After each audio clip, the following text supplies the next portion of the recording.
Hey guys, Bike here, and I'm back again with another Last Epoch build guide video. This one is for the Warlock. This is Torment Warlock, kind of a classic for the Warlock. I mean, I know the Warlock's one of the newest masteries into the game, that and Falconer, but this already feels like a classic just Warlock build that it's pretty solid. If you guys are here for the planner, it's in the description down below. Thank you so much for clicking on the video.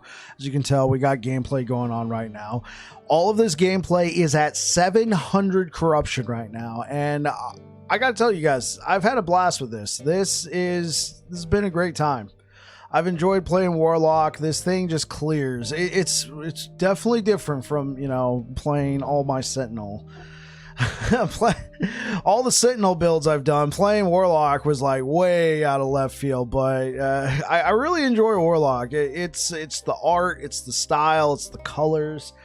Like, everything about this class just feels cool, you know, even as somebody who likes melee. Like, I like the vibe that I get from playing Warlock. It's fun. I will say, with my build currently, right now, 700 corruption is probably a little high. I can clear, but it's sometimes I get one shot, but I know people have taken Torment Warlock to, you know, 1500 corruption plus, and yeah, it's it's an interesting time. So I got the idea for the build from Max Roll, so I'm gonna have their link in the description down below as well.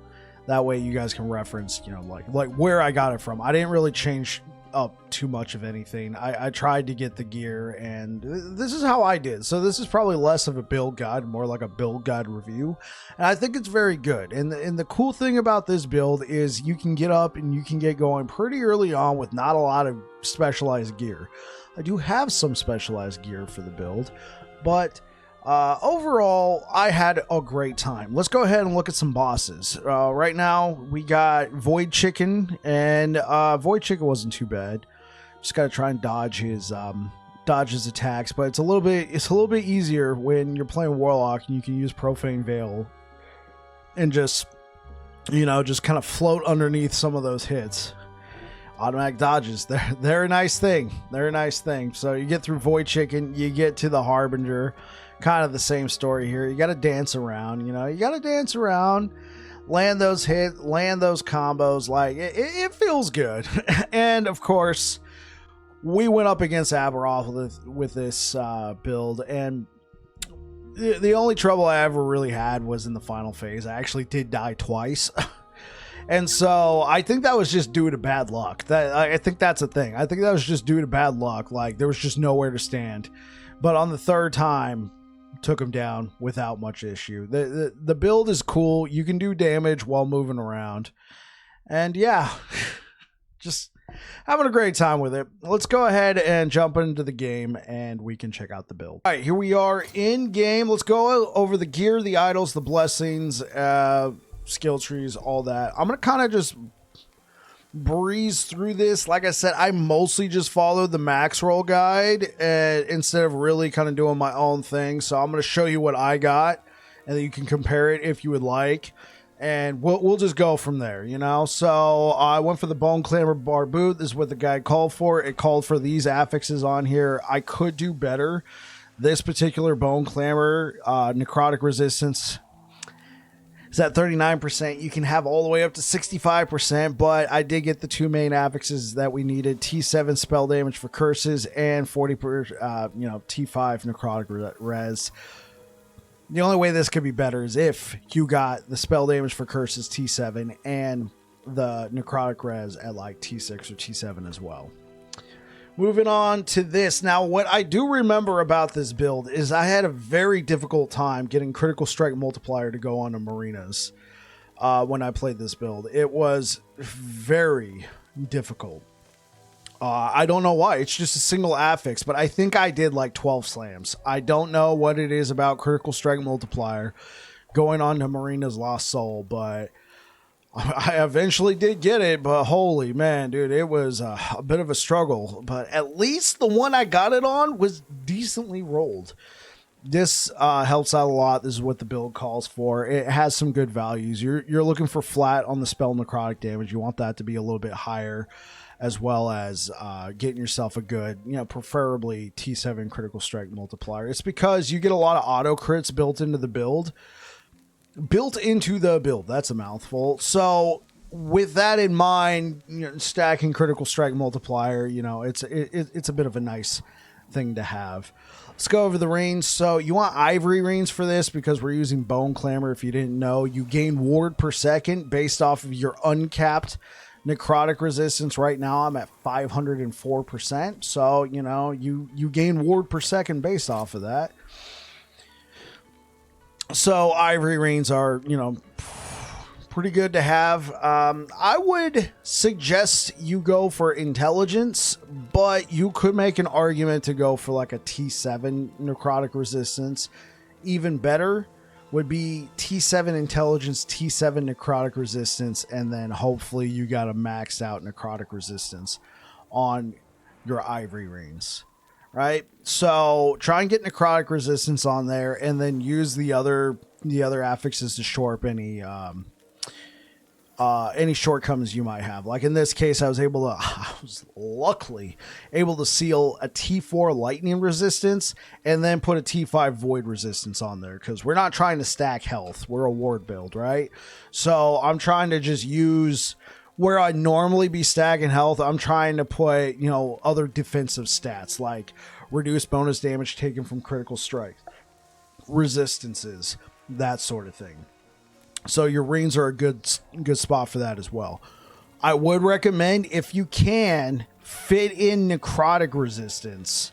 Like, yes, we're getting it from the rings, but this is a build where, hey, the more necrotic resistance, the better. So if you could seal a resistance that you need and then put something, like with some tuning, you can get a lot. Like right now, I got 110 physical resistance because I got physical resistance here and physical resistance here. So if I like rework my boots, right, I can live without that. So if I rework my boots, I can possibly do something there. You know what I'm saying? So this build can really benefit from some refinement. I think I played it for like a week, and then I played it for another week. I remember. So I did the build. I played it for a week. I farmed up all the gear on another character. So when I played it for a week, it was just a couple hours a night, kind of played through it. I'm like, oh, okay, I think I got the gist of it. Left it alone for a while, came back like a month ago, played through it again, got the feel for it. I'm like, okay, cool. And then it's just been sitting there. I finally decided to release the build guide for it. That's how we're here. So with some refinement, you can get going. But that's enough about the rings. The belt, again, Spider Silk's very nice because you can get poison and cold resistance as an implicit. I prefer chance to cleanse, recovery, cooldown recovery speed, very nice. And then if you don't need it elsewhere, necrotic resistance. For the armor, the build, so this base is okay. Plus 9% to all resistances. The base is okay. What the build guide calls for is plus 4 Chthonic Fissure and then increased spirit frequency. Well, I had to kind of reverse that. This was the best I can do. And honestly, increased spirit frequency with Chthonic Fissures is not bad. It's not bad at all. So let me just show you guys. You just slap this down. Like, look at all that. Look at all that. That's spirit frequency right there. Just going to town for you.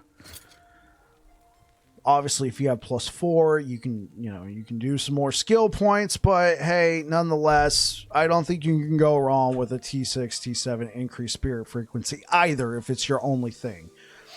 Again, if I could have swung it, I would have put necrotic resistance because obviously I don't need the physical resistance. And then I don't think the reduced bonus damage taken from critical strikes is such a bad thing to put here either. It goes pretty well hand in hand with Citadel boots. So yeah, there you go. the opulent focus, this is probably your best in slot. Catalyst, just because of the ward retention and the ward per second. Also, it comes with a good amount of intelligence with it. You're going to want critical strike multiplier. Cast speed's pretty good too. Necrotic resistance, and then whatever else you're missing. Sensitive theme here, right? Oracle amulets, I would say, very good. I guess you could also go bone amulet, you know, just for some necrotic resistance. But having built in less damage taken over time. Because what happens when you use Profane Veil here, you're going to automatically dodge every hit, but you would still take damage over time, right? So an Oracle Amulet is actually an excellent choice in this particular case. So critical strike multiplier, damage while channeling, that goes for Profane Veil. A resistance that you need. If you don't need what I got here in this case, void resistance, go ahead and necrotic resistance. And then chance to shred armor, I think this is good. If I could have swung it, seal a chance to apply frailty. If I remember correctly, we're able to get frailty from the build itself. We'll find it. I think I apply frailty. Yeah, I apply frailty, I think, with my curses. So never mind. The way I got it set up works out just fine. Okay, let's keep going through the gear. No, I'm kind of losing track. Mortality's Grasp. These are great because they apply Mark for Death on hit. And then Ward Gain when damage leaves you at low health. So it's a nice little, potentially get out of jail free card. A little extra health, necrotic resistance, armor, cast speed. I think these are some good stats to have. Yeah, these are not too bad. I actually haven't found a ton of Mortality's Grasp. I think I got lucky getting a 3 LP. Like I said, necrotic resistance is probably going to be your friend. And cast speed is never a bad idea. Twisted Heart of Vukeros, we got a T7 critical strike multiplier on here. It gives you strength, gives you cast speed. You're definitely going to want the 8% current health converted to ward when you directly cast a spell. That way you get a little extra ward out of it. This is considered your curse. It's considered a necrotic spell, but also your chaos bolts are a necrotic spell as well, and an elemental spell, and you gain some leech right here. So I mean, these are actually not too bad for just kind of topping off your ward, right? The normal way of playing the build is just slapping down this curses, throwing down a chthonic fissure, using Profane Veil, and I like to just, as filler every once in a while, pop off these chaos bolts. Okay, well, that is all the gear. Thank you for having patience. Let's go over the idols real quick. So I don't have all the idols that they call for, but increased duration for Profane Veil, this is a good idol to have. Personally, I would say just go check out what they got on max roll, see what they call for, go with that, but this is what I did. So in lieu of not having the proper idols, necrotic resistance, right? And then I picked up some other resistances here that I don't necessarily need. These give mana, they're fine. But for the most part, you're going to want to try and get at least 2 of these increased duration for Profane Veil, because this is a great spell, man. It's a get out of jail free card. It's a damage spell. I mean, this is a great spell to have. All right, that is it for the idols. Let's go ahead and check out the blessings. So just like my other guides, take what you want, take what you want, take what you want, take what you want. Take what you want. So let's talk about what might actually be working out good for you. So critical strike multiplier, that's a good one to have right here. Ending the storm, flat ward per second, if I'm not mistaken. That is the max grand. So hey, get yourself a little bit more ward out of it. I mean, if you want, you could do mana, but hey, ward is ward. Take the ward. Get yourself resistance to all. This can help with whatever else is going on. Try and get it max. I didn't, but I mean, see what you can. See what you can do. I just grabbed armor and armor from these two. And yeah, that is the blessings. Let's go ahead and talk about the skills. So, let's go over Chthonic Fissure right here. So, like I said, I didn't really change anything. I went with what Max Roll said was the best way to go. So there's a lot to take in here, but this is of importance right here, this section. So you take a point in Fragile Crust. Torment Gale, when tormented enemies die, they have a chance to release spirits, so Torment is a curse / ailment. So if you, I believe we apply it with Spirit Plague. Spirit Plague applies a ton of stuff, but if the enemy is tormented, spirit release chance, you have a chance to just spread the love. 2 points in Damned Waters. The spirits hits inflict enemies with damned. This is, of course, another curse. 3 points in Twisted Waves. Torment deals more damage based on your uncapped necrotic resistance. So, hey, more uncapped necrotic resistance. Ayo. And then 1 point in Grim Tide. Chthonic Fissures and Ailments and inflicts deal more necrotic damage, multiplicative with other modifiers per 1% added critical strike multiplier. Ayo. Okay, I'm gonna quit doing the AOs. Go over here. I believe we go over here. Chthonic Fissure deals more damage, doubled if the enemy is cursed. Obviously, this is a more multiplier. You would think you want to put more points here, but they're actually valuable in other places. You want to come up here because now you can do more flat spell damage per 2% ignite chance, right? You can grab Acid Skin on Fissure hit, crit chance from Acid Skin. This is where we get, it's not exactly automatic crits, but if we apply the curse Acid Skin, we get a critical strike. We get crit chance from Acid Skin.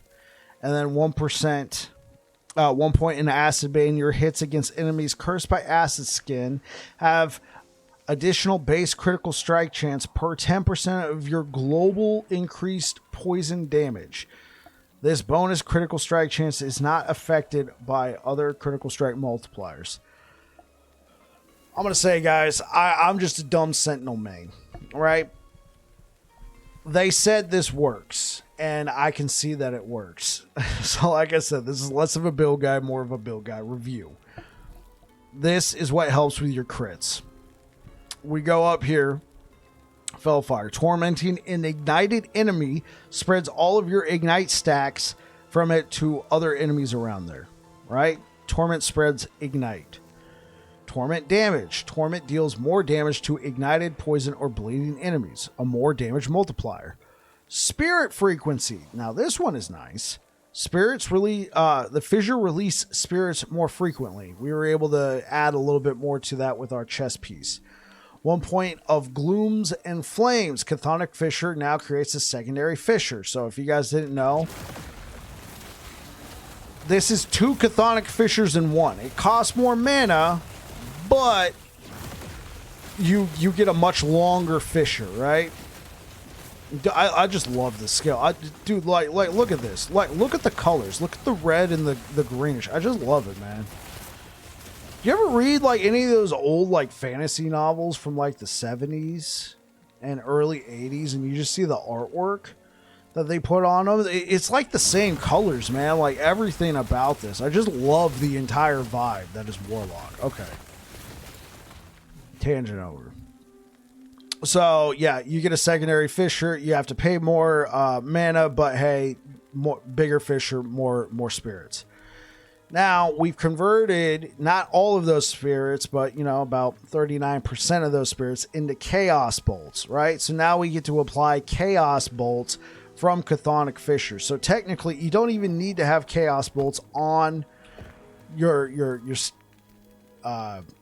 tab here, and in fact I believe the build guide calls for it not to be there, but I personally like filler, right? They generally say, hey, keep casting Spirit Plague, just keep spamming that, but I like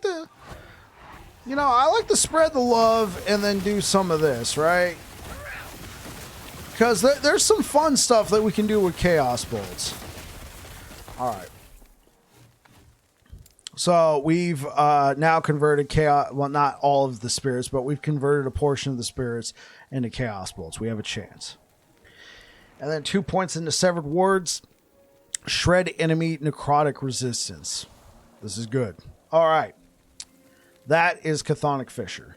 Let's go over the Chaos Bolts. So I believe one of the things I was able to pick up with Chaos Bolts here, we're able to apply a chill chance for free. That's nice. We're able to do more hit damage to damned, igniting, bleeding, and frostbitten enemies right there. That's another more multiplier. There is a note here. Chaos Bolts hits have a chance per intelligence to cast Rip Blood. Okay, that's fine. Bone Curse at target location. There's something here, if I remember correctly, where we are able to get mana back. That is it. Chaos Bolts hits against cursed enemies regain health and mana. And then on top of it, health gain per curse. So we're able to gain back some health and some mana. So this is... And this is a decent way to get back some of your sustain, right? Make sure you curse them first, right? But then you just slap this down and we're able to generate ward. We're able to get back health. Like, I would not rely on this to be your only way, but I think it's fun. Of course, you're just stuck standing there, though. But, yeah. So...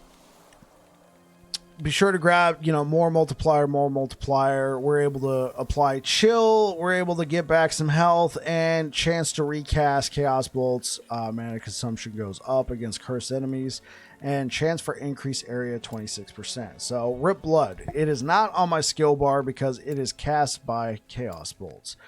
So if we look over here, health restored per intelligence, health granted, cast speed, blood splatter chance, global spell damage on hit.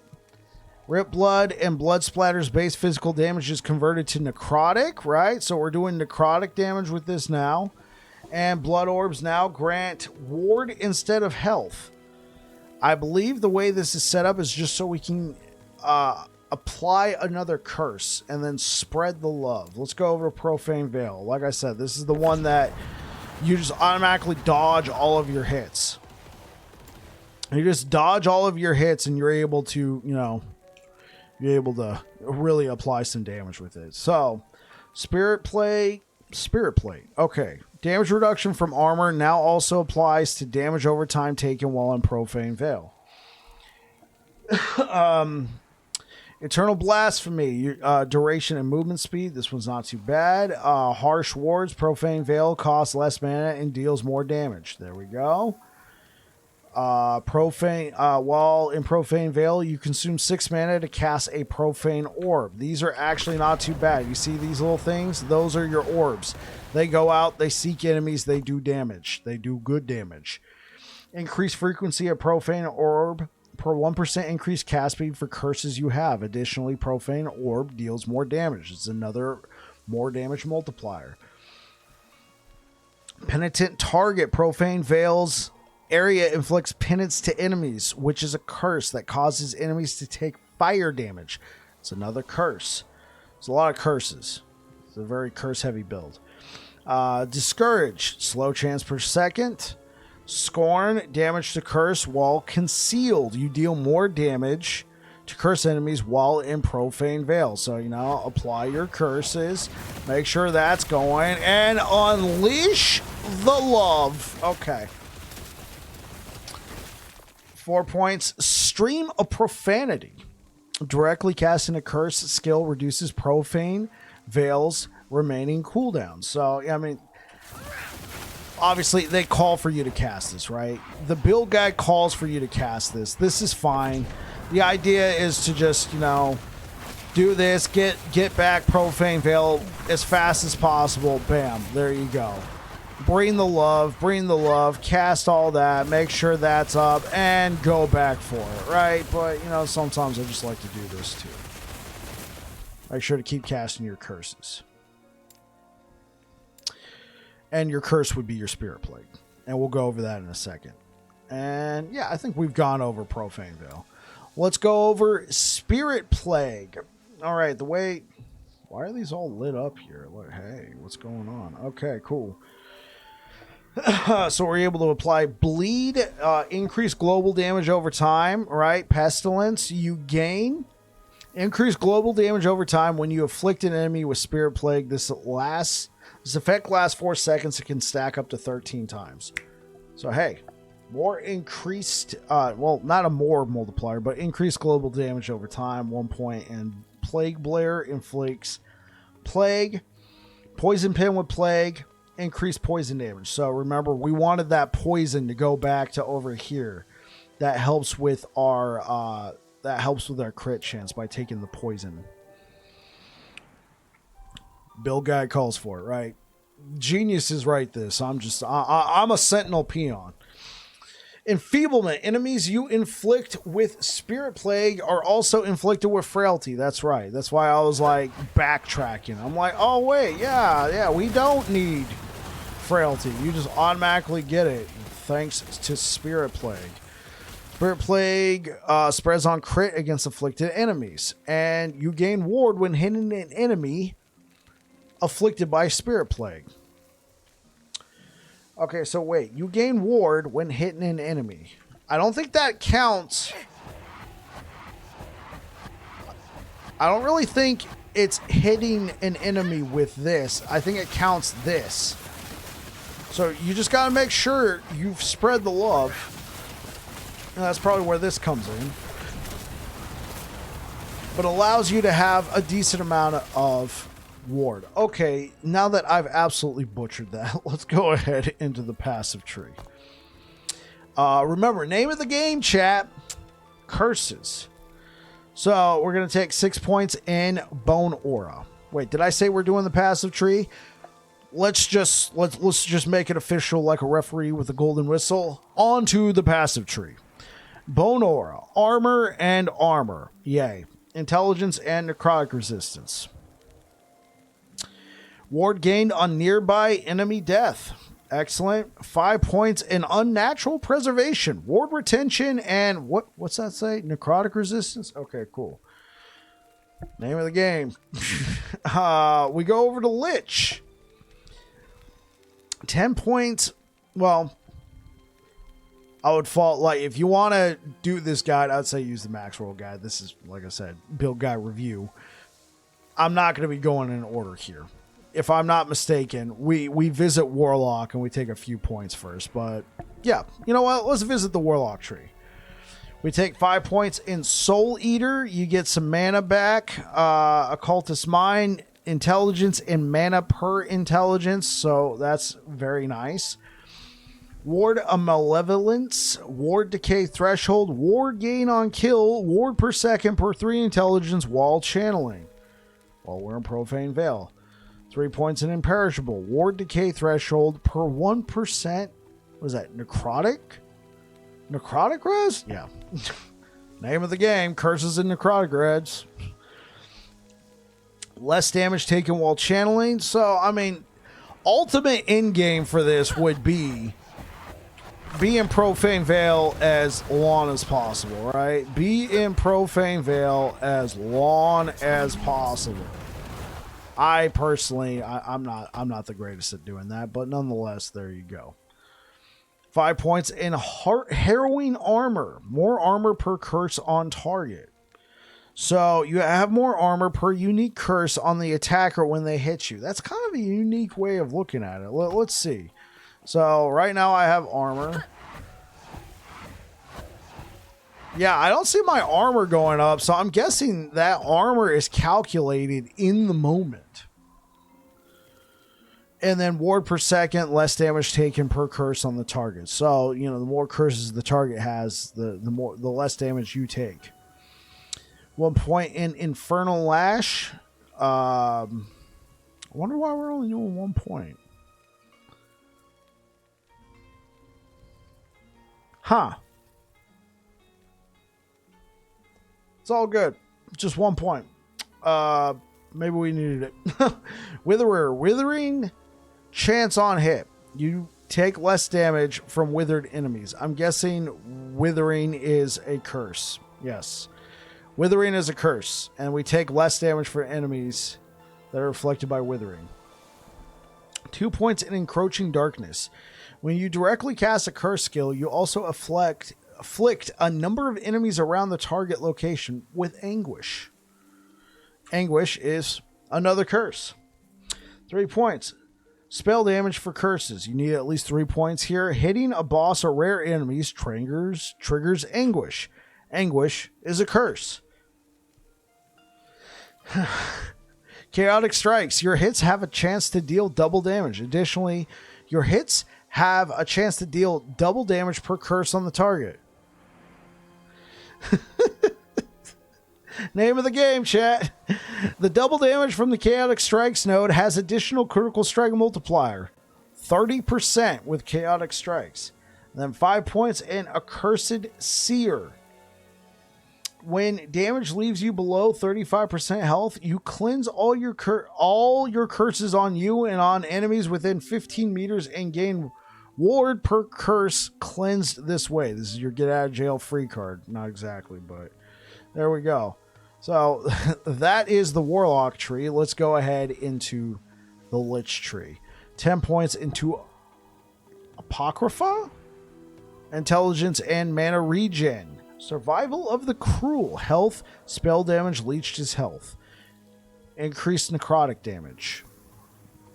Serrated Bones, 1 point for small bleed chance. Crippling Insight, plus 16 intelligence. And Unclosing Wounds, increased damage 42%. Alright guys, that was the entire build review, so to speak. Like I said, I'm somebody who plays Sentinel. I found some of this gear, you know, admittedly some good pieces, and I was able to push this to 700 corruption.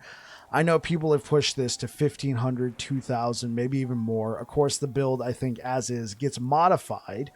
But if you want to take the time and, you know, use this as a launching pad, go for it. We got a few months before April, so if you really wanted to perfect a nice Torment Warlock build, or at least start with this and then go from there, I think this is a great launching pad.